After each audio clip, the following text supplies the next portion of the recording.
tous, face au changement climatique, que vont devenir les petites îles vulnérables? Notre équipe de scientifiques va nous apporter quelques éléments de réponse. Notre objectif est de démontrer si la montée des eaux est produite à la suite de la fonte des glaciers ou de la banquise. Pour commencer, il faut savoir que les petites îles vulnérables sont définies par sa faible altitude moyenne. Pour l'expérience, nous avons rempli 2 récipients avec de l'eau. Cela représente l'océan.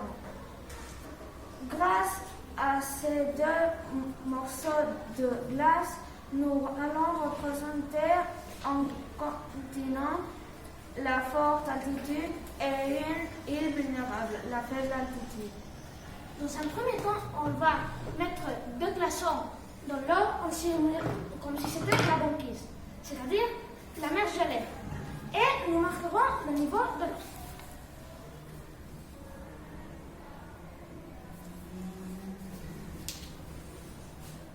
Après la fonte des glaçons placés dans l'eau, nous observons que le niveau de l'eau reste stable ou diminue légèrement. En effet, quand la banquise fond, le niveau de l'eau monte parce que le volume occupé par le solide est plus grand que le volume occupé par le liquide. Celle-ci ne met pas en risque les petites îles vulnérables. De l'autre côté, c'est sur la grande roche que nous placerons les glaçons pour représenter la glace continentale, c'est-à-dire les glaciers.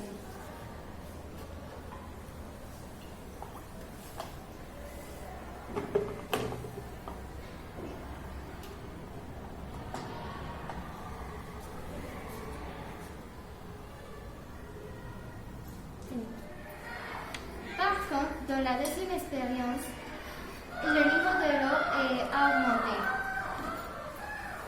Par contre, quand la température globale de la planète se réchauffe, la glace continentale est affectée et, en fusion, se transforme en eau liquide qui arrive dans les océans. Le niveau de l'eau augmente. Ce phénomène est très dangereux pour les petites îles vulnérables. Quel talent des scientifiques! Grâce à cette expérience, nous comprenons les causes du danger. Voyons maintenant quel futur nous pouvons envisager pour les populations de ces îles. Bonjour à tous. Mobilisons nos géographes pour répondre à cette question. Et les îles les plus vulnérables se situent dans la zone intertropicale, là où les effets du changement climatique sont les plus importants. Prenons l'exemple de Malé, la capitale des Maldives, qui suit de nombreux problèmes. L'élévation du niveau de la mer, et l'érosion du littoral, les inondations plus fréquentes,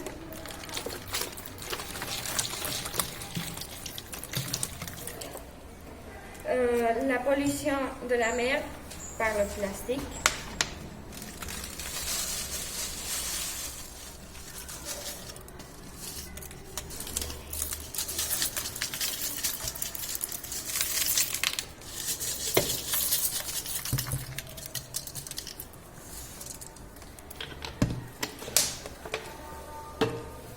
La situation est grave. L'île peut disparaître et ses habitants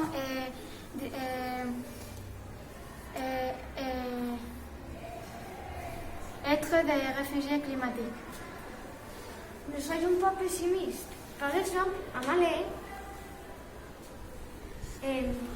les habitants construisent des digues pour protéger des vagues et reçoivent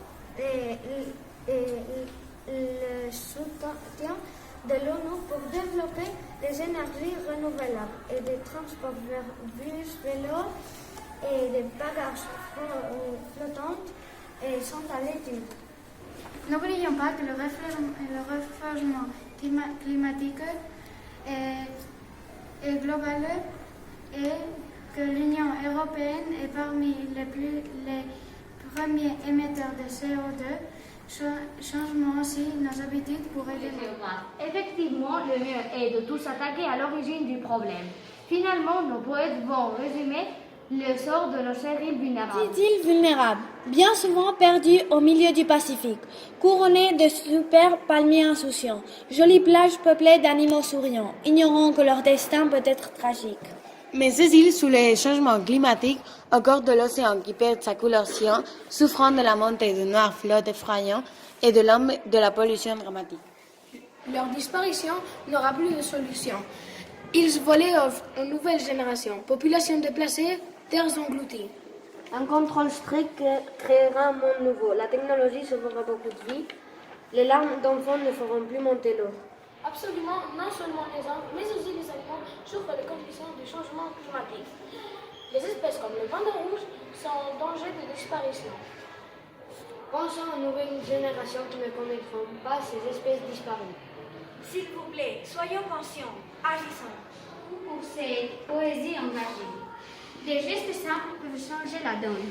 Moins de plastique, plus de transport collectif, moins de consommation électrique inutile, plus d'empathie. Merci à tous. Si vous avez encore des questions, n'hésitez pas de nous contacter.